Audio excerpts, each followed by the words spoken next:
Hai semuanya, saya Bagus Aristiono dari kelas Informatika semester 3. Baik, dalam video kali ini saya ingin menceritakan intisari mengenai film yang cukup lama. Film tersebut berjudul The Pursuit of Happiness, atau dalam bahasa Indonesianya berjudul kurang lebih mengejar kebahagiaan. Film ini dirilis pada tahun 2006. Film ini biografi drama yang terinspirasi dari kisah nyata. Dan naskah ini ditulis berdasarkan buku karya Chris Gardner yang berjudul The Pursuit of Happiness, disutradarai oleh Gabriel Muccino, dibintangi oleh Will Smith. Itu tokoh utamanya yang berperan sebagai Chris. Film ini bercerita mengenai sebuah keluarga kecil yang sangat sederhana. Chris Gardner dan Linda, seorang suami istri yang punya anak bernama Christopher, yang tinggal di sebuah kontrakan kecil yang sangat sederhana.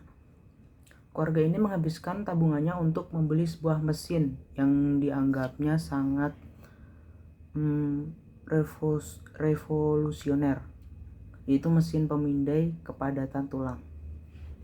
Mereka hidup mengandalkan penjualan dari mesin tersebut. Tetapi waktu itu keadaan tidak seperti yang mereka impikan. Chris tidak bisa menjual alat tersebut akhir-akhir itu. Di sini mulai terjadi konflik keluarga yang didasarkan dari ekonomi yang kurang baik. Pada puncak konflik, ia bangkrut karena masalah pajak dan Linda meninggalkan Chris dan anaknya Christopher. Tinggal 2 orang. Istrinya Linda tersebut pergi karena alasan ekonomi. Bahkan bisa disebut 2 orang tersebut sebagai tunawisma, jadi nggak punya rumah. Itulah karena ia sudah tidak memiliki apapun kecuali anaknya. Pada ringkasan kali ini mungkin saya akan fokus pada tokoh utamanya ya seorang Chris yang berusaha mendapatkan pekerjaan yang ia inginkan, yaitu menjadi pialang saham, dan membangun reputasi dirinya sampai ia berhasil lulus interview di perusahaan yang ia inginkan. Chris di sini mengajarkan kita semuanya sebuah kebahagiaan, walaupun bentuknya itu kecil, terus berlari untuk mencapai kebahagiaan atas apa yang ia impikan. Menurut Chris, dalam keadaan yang terpuruk masih ada suatu kebahagiaan yang bisa ia kejar. Ada kata-kata Chris yang menyebutkan bahwa karena keharmonisan itu dari kita sendiri yang membuatnya, bukan dibuat-buat, maksudnya bukan akan datang gitu, bukan karena dia yang berusaha membuat seorang tersebut yang membuat keharmonisan tercipta. Lanjut ke ceritanya. Dalam membangun reputasi diri, hal yang dilakukan Chris adalah tidak memberitahu masalah hidupnya yang Chris alami kepada orang lain. Tetap terlihat baik-baik saja dan berusaha mencari solusi sendiri. Chris adalah seorang yang gigih, cerdas, dan mempunyai kemauan untuk belajar yang tinggi. Hal ini terlihat saat Chris mengenyam pendidikan selama 6 tahun belajar. Hal ini terlihat saat ia melakukan pendidikan ya teman-teman, sangat gigih sekali.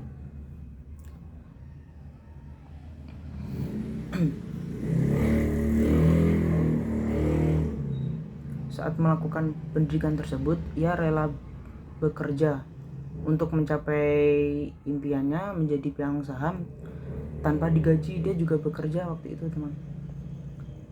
Selama waktu itu ia harus mengatur waktu antara mengurus anaknya, menjual barang dagangan yang berguna untuk hidup selama 6 bulan, dan belajar di sebuah perusahaan yang menawarkan pendidikan calon pialang saham, serta mencari pelanggan untuk perusahaan tersebut.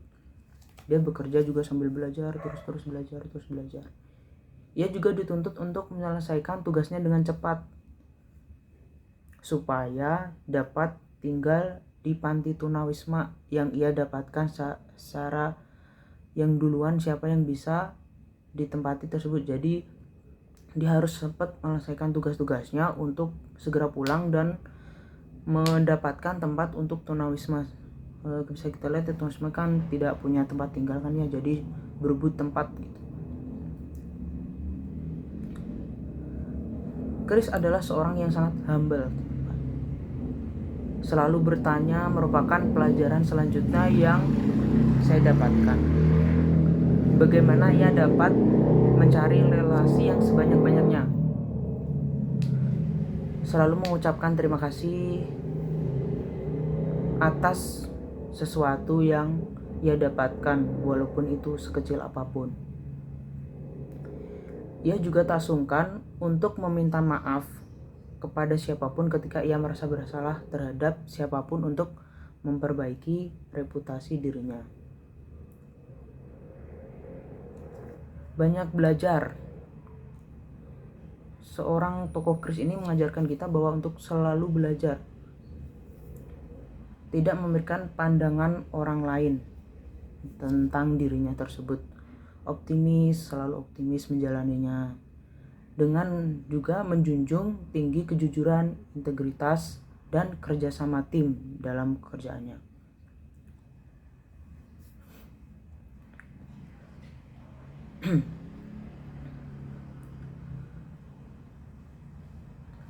Kemudian teman-teman, setelah Chris bekerja tersebut, setelah semuanya bekerja sampai 6 bulan, akhirnya ia pun berhasil terpilih bekerja dan memulai karirnya di Dinwiddie.